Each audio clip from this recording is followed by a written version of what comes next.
Test, test, test, test, test. All good.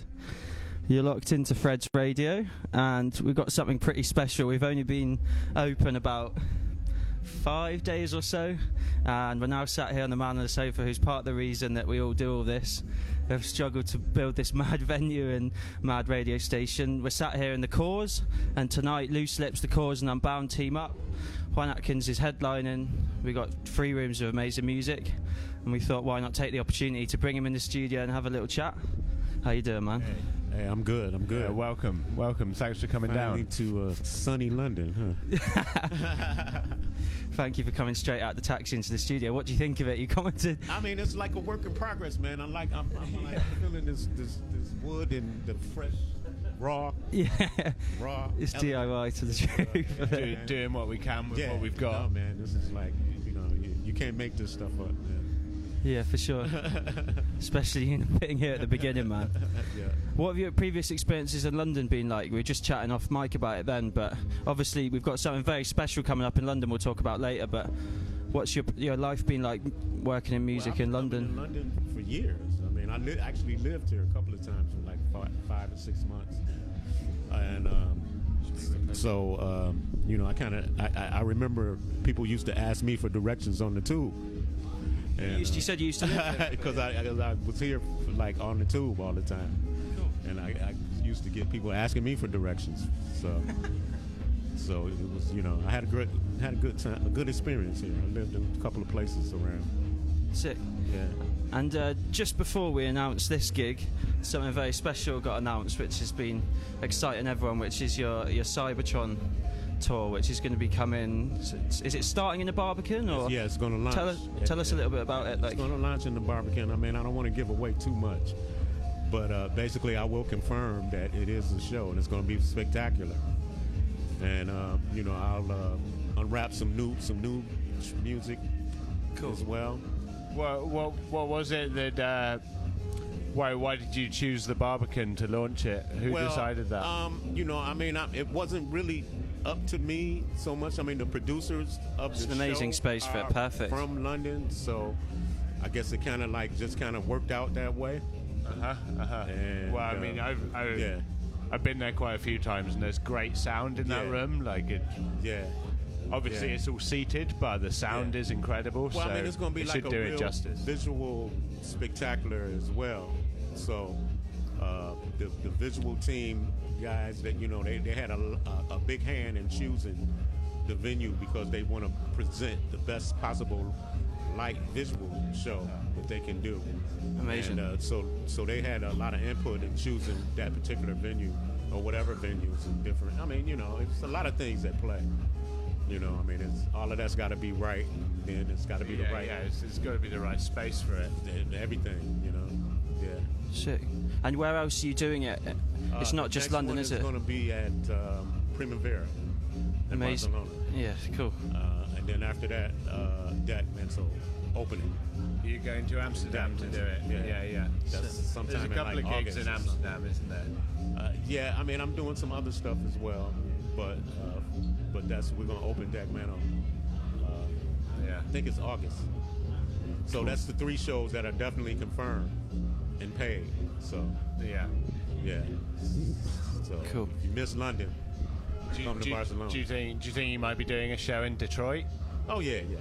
Actually, originally we were going to launch it in Detroit, but it just it was all of the planets and the stars didn't come together properly to launch it in Detroit. So, cool. But I mean, definitely, that's on the map. Maybe.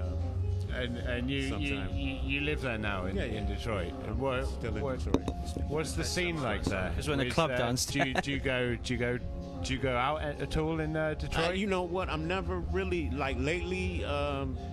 Usually when I get home, I just want to rest. I don't want to hear no more music. I don't want to hear. I mean, of course I do play. I play different things, and also have a radio station, Deep Space Radio, that. What's the name of the station? Deep Space Radio. Okay, that's yours. Like the label. Huh? Well, yeah. Named after, I mean, I've been running Deep Space for years. Yeah. So we just did last time I played, we just did a fundraiser actually for the station. similar. I mean, it's a lot of similarities. What's the station about? It draws from artists from around Detroit, does it? Yeah, all Detroit, all over the world. Actually, the same. We just take a listen. Yeah, we'll do, man. Yeah, we absolutely will do. Yeah, I mean, I don't. I know we might be competitors or whatever. I don't know. It's not good. No, Should we working together? Yeah, exactly. It's all for the music, really. Yeah. It's getting it heard. Yeah. Part of the reason we did this is since the very beginning of our love of this, radio was at the core of it. Has it been similar for you since you first started making music when you were younger?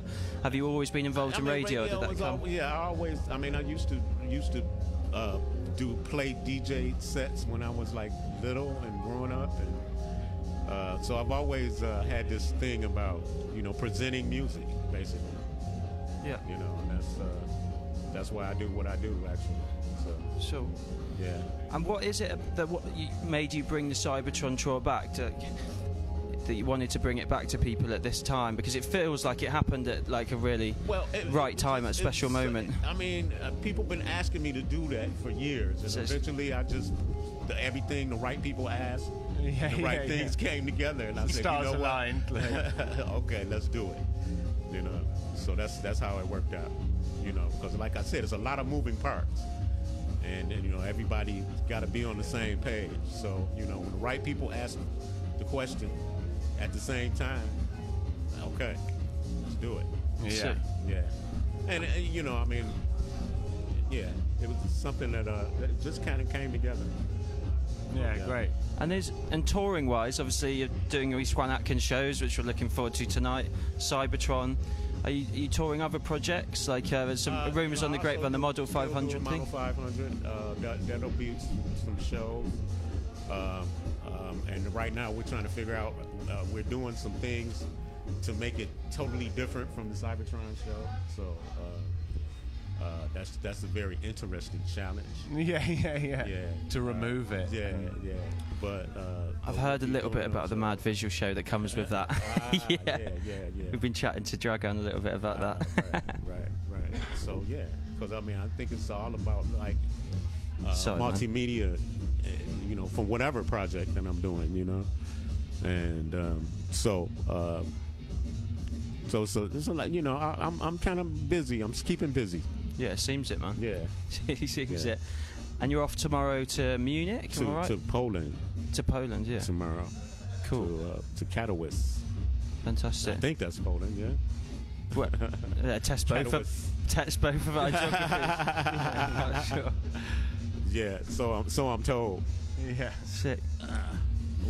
And in terms of new music, is there anything that's really interesting you at the moment?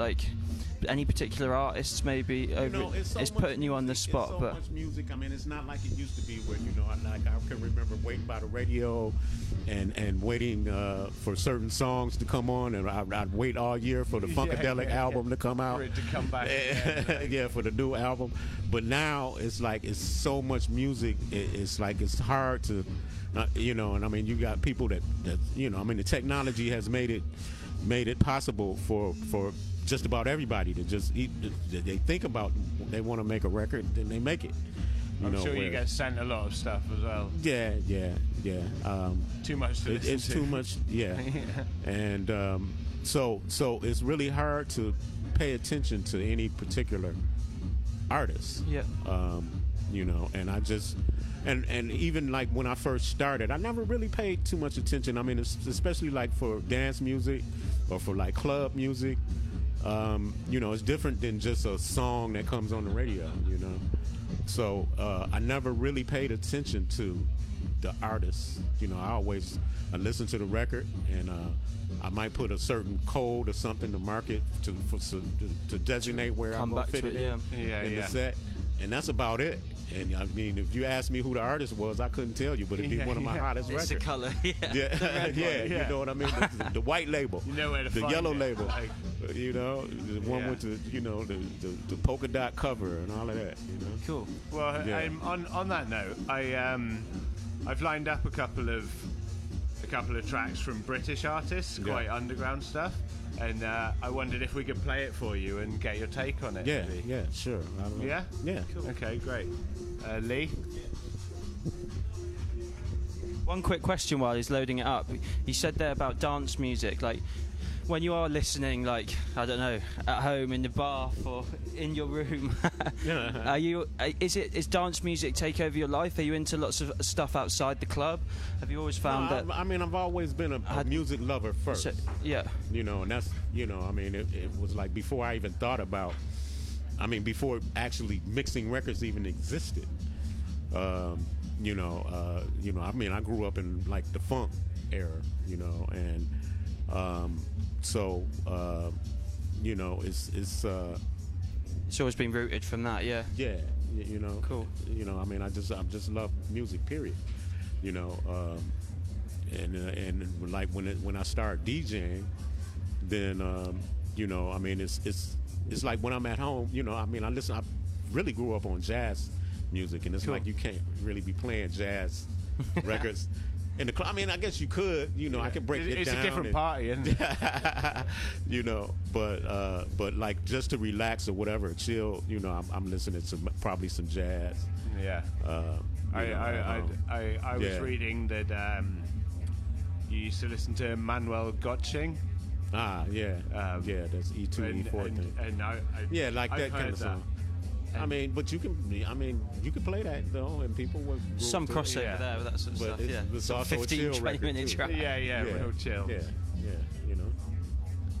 Cool. Anyway, cheers for chatting for a bit, Juan. Let's play some music. Okay. And then maybe we'll jump back in a bit. You're locked into Fred's Radio with one very, very special show. We're here with Juan Atkins. We're warming up for him playing tonight at the Cause. We're going to listen to some tunes. Checking where I'm looking now.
back. Welcome back.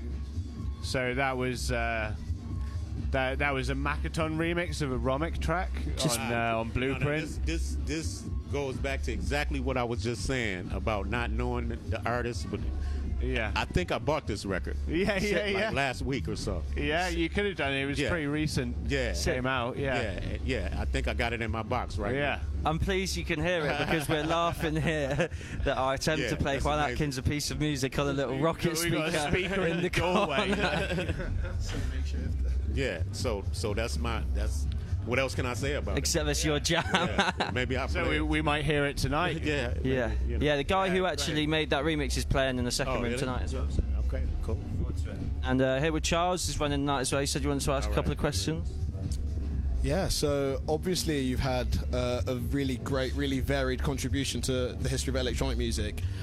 In terms of how it's evolving, is there anything in particular that catches your eye in today's electronic music scene? Yeah, we just kind of went through that a little bit. Oh no, I just missed that. Oh no.